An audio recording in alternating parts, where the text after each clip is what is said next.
कहा यह जा रहा है कि जमीनी जंग तेज हो सकती है, 10वां दिन है, लेकिन आखिर देरी क्यों हो रही है, उस सवाल का जवाब हम अपने दर्शकों को इस ग्राफिक्स के जरिए दे रहे हैं। ये जानकारी दरअसल अमेरिका से जो ग्रीन सिग्नल है वो अब तक नहीं मिला है, तो ग्रीन सिग्नल मिलने का इंतजार यहां पर इजरायली सेना कर रही है। अभी यहां पर खाली नहीं हुआ है उत्तरी गाजा, जो अल्टीमेटम दिया गया था 3 बार दिया गया, लेकिन अभी तक उत्तरी गाजा पूरी तरह से खाली नहीं हुआ। ऐसे में इजराइल इसका भी इंतजार कर रहा है, आम लोगों की मारकाट से बचना चाहता है, क्योंकि ये युद्ध के नियमों के खिलाफ है और इजराइल उन नियमों को लेकर चल रहा है। एयर सपोर्ट और सेना मजबूत करी, क्योंकि एयर स्ट्राइक्स ही सबसे ज्यादा अभी तक हमने गाजा में देखी है, उनको और बढ़ाना है। ऐसे में उन्हें और मजबूत किया जा रहा है। गुरिल्ला युद्ध के लिए इनपुट में देरी हो रही, क्योंकि हमास को हमने देखा कि इजराइल के अलग अलग इलाकों में छिपकर एक तरह से गुरिल्ला टैक्टिक्स अपनाई गई। ऐसे में उन टैक्टिक्स का कार्ड भी इजरायली सेना खोज रही है, समझ रही है, और सुरंगों को लेकर भी यहां पर पुख्ता इंतजाम करने की तैयारी है। हिजबुल्लाह पर लगाम कसने का इंतजार है, क्योंकि लेबनान से एक और फ्रंट खुला हुआ है। ऐसे में 2 फ्रंट्स पर इजराइल नहीं चाहता कि चुनौतियां बढ़ती जाएं। ऐसे में एक फ्रंट पर कम से कम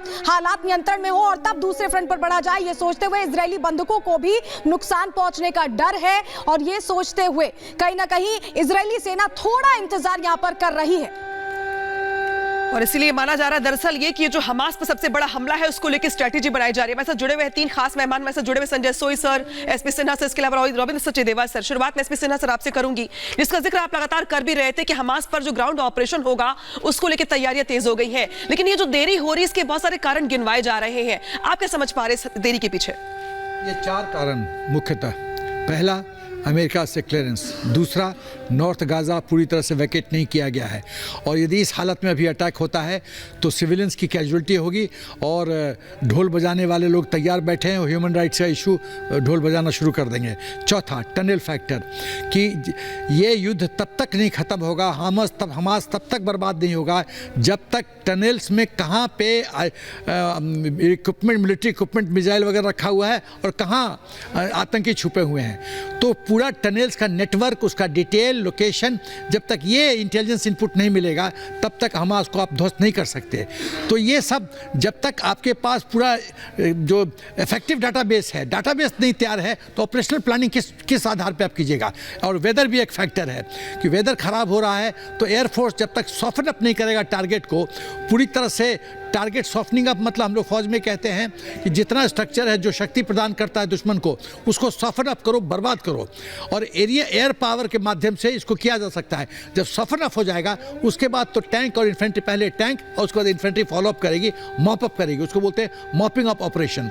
तो अभी आप देखिए कि इसीलिए डिले हो रहा है, क्योंकि नितिन हाउ मुझे लगता है कि बहुत फुल प्रूफ गेम खेलना चाहते हैं, हड़बड़ी में कुछ गड़बड़ी नहीं करना चाहते।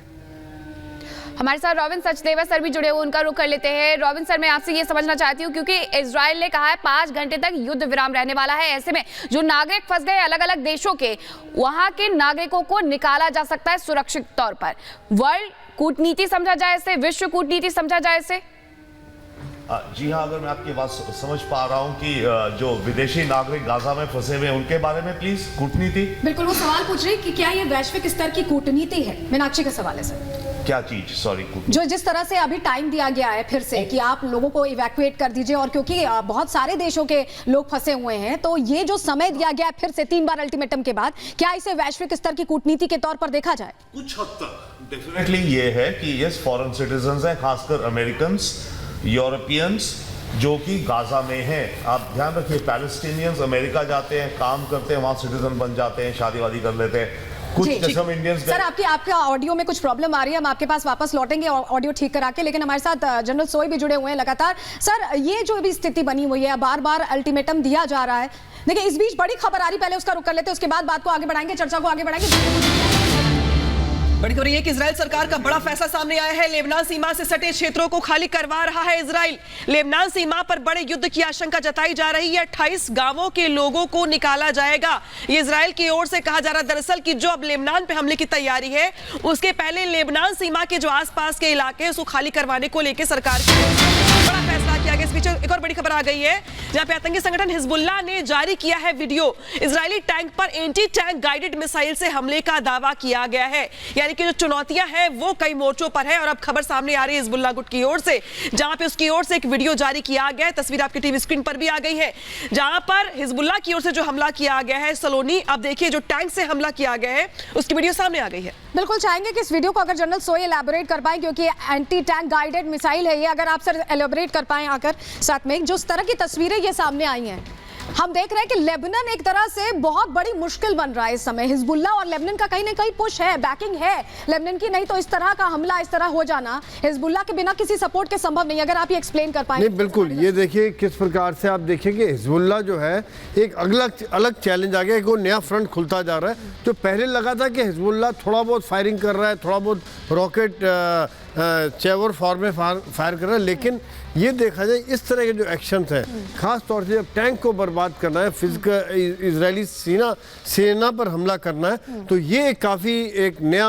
एंगल ले आता है। और आप देखिए और इसी अगर के एंटी तहत टैंक गाइडेड मिसाइल की बात करें तो क्या हिजबुल्लाह को बिना लेबनान की प्रॉपर बैकिंग की ये इस तरह के इक्विपमेंट संभव हैं, इस तरह के उनके पास? मैं तो कह रहा हूँ लेबनान से ज़्यादा इसको पूरा ईरान की सपोर्ट मिली हुई है, क्योंकि ये पूरा शिया ग्रुप है और शुरू से ही ईरान इनकी सपोर्ट करता रहा है। और इनके पास जितने हथियार हैं, रॉकेट्स हैं, अभी जब ये इनका फ्रंट खुलेगा तो इनके पास जो नोन है तकरीबन कहते हैं कि 2 लाख के लगभग रॉकेट है।